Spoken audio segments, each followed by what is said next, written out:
Now let's take a look at progressivism on a national level. We have a number of presidents during this era who are progressive. First, let's talk about Theodore Roosevelt. So Roosevelt comes to office because he's the vice president at the time in 1901 when the president, William McKinley, is assassinated.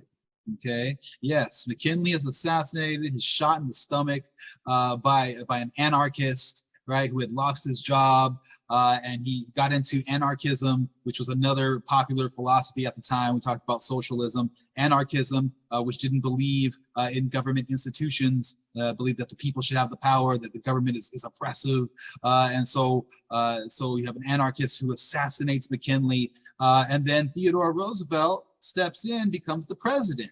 Okay, Roosevelt had became a national hero. He got a lot of popularity during the Spanish-American War. Remember, we talked about the Spanish-American War. He participated. He fought in Cuba, and so he was a national celebrity in that sense, right? So that kind of propels him to the position of vice president. And so now Roosevelt becomes the president, and he has his own agenda, right? His policy is known as the square deal. And the square deal is basically Roosevelt is going after these large monopolistic trusts, these corporations. Remember, we talked about the trusts where you have multiple different rival companies. They're not really rival, they're all owned by the same person or by the same stockholders, you know what I mean? So, for example, you have the Northern Securities Company. So Roosevelt, in his square deal, is making a distinction. Like, it's not that all corporations are bad. No, there are corporations that benefit society, that give people jobs, that help the economy, right? But there's also these corporations who are not so good because they're all about making profits. Their workers suffer. They're getting rid of competition in the market, so it's not good for the economy because they're a monopoly, right? And so the Northern Securities Company is an example of one of these trusts. This is a company that's owned by J.P. Morgan. Okay, J.P. Morgan is one of the 1% during this time, right? One of the wealthiest men in America.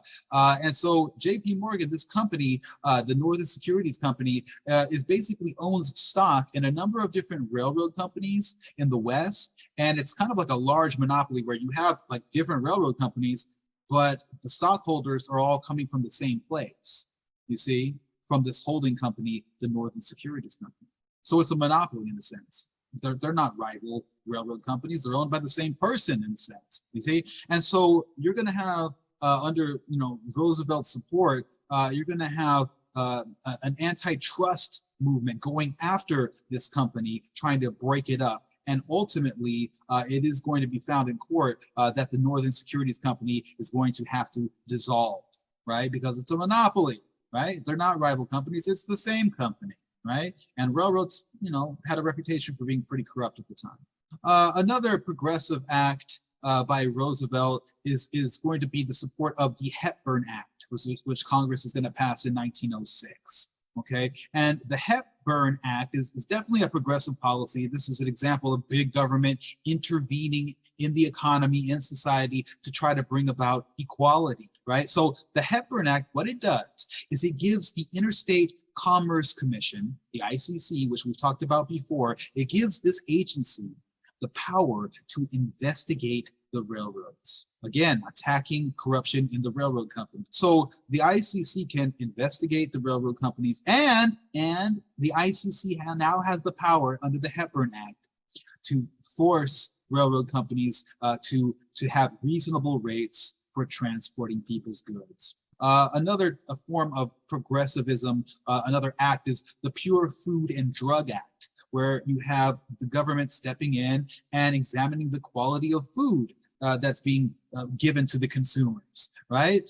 How is this food being produced? Is it sanitary? Are there sanitary conditions? And so government, again, is trying to improve society, stepping in, intervening, and having regulations on certain businesses. Another aspect of the progressive era is the conservation movement. What are we talking about? We're talking about conserving the environment, right? Trying to preserve the beautiful natural spaces of the country.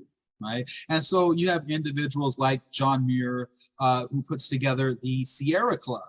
But the Sierra Club is there to help preserve the forest, because remember I was talking about how, in California, the big redwoods, you have logging companies coming in and just cutting these things down.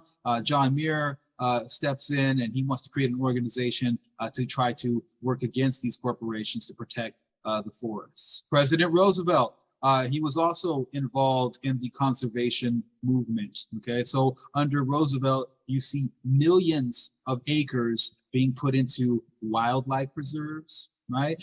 He also supported the establishment of national parks. All right, so remember, this is a period of time where you have corporations who are exploiting natural resources all over the country. Okay, so this is an effort to try to preserve some aspects of the country, some of the natural world.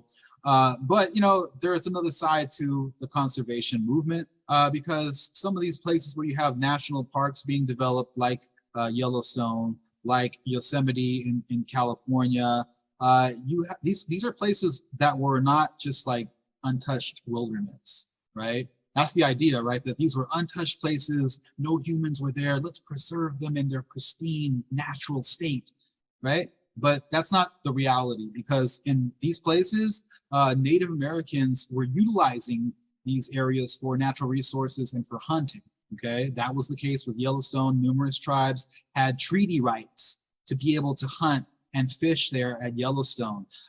But when Yellowstone was made a national park, Native Americans couldn't hunt there anymore, breaking the treaty rights, right? So basically the government was reneging on the treaty rights. Another aspect to the conservation movement, it's not just about protecting these areas, but it's also taking away rights from Native Americans. Another person who was important to the conservation movement was Gifford Pinchot. He was the head of the U.S. Forest Services at the time of when President Roosevelt was in office.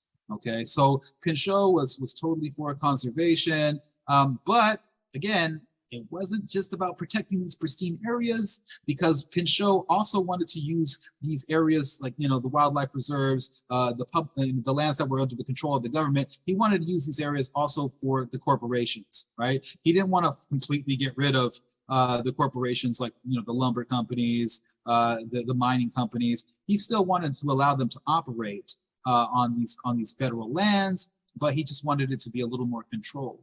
Okay. Another issue related to the environment at this time was water rights. Okay, water rights, especially when you have more and more people moving out to the west, coming out to California. What are you going to do with all these rivers? How are you going to maximize their use to be, efficient for farmers? Well, they're going to build dams. So you have a number of dams being built in the west. And again, the dams have a negative effect on Native American culture and economy, because in some cases it will damage the migration patterns of certain fish like salmon. So the dams can be also detrimental to Native American lives. You also have irrigation networks being set up throughout the West, because they want to irrigate the fields of farmers. And so this is like all pertaining to water rights at this time. So you have people fighting over water rights. You have the small farmers in rural areas saying, hey, we need water for our crops. And then you got the big cities that are starting to develop, like San Francisco, Los Angeles, and they say, well, hey, we got a growing population, we need that water. And so you got fights going on, some underhanded tactics being used. Los Angeles, that's a whole issue with water rights, the way that they were able to gain their water. So that's another big issue, another hot topic at the time, water rights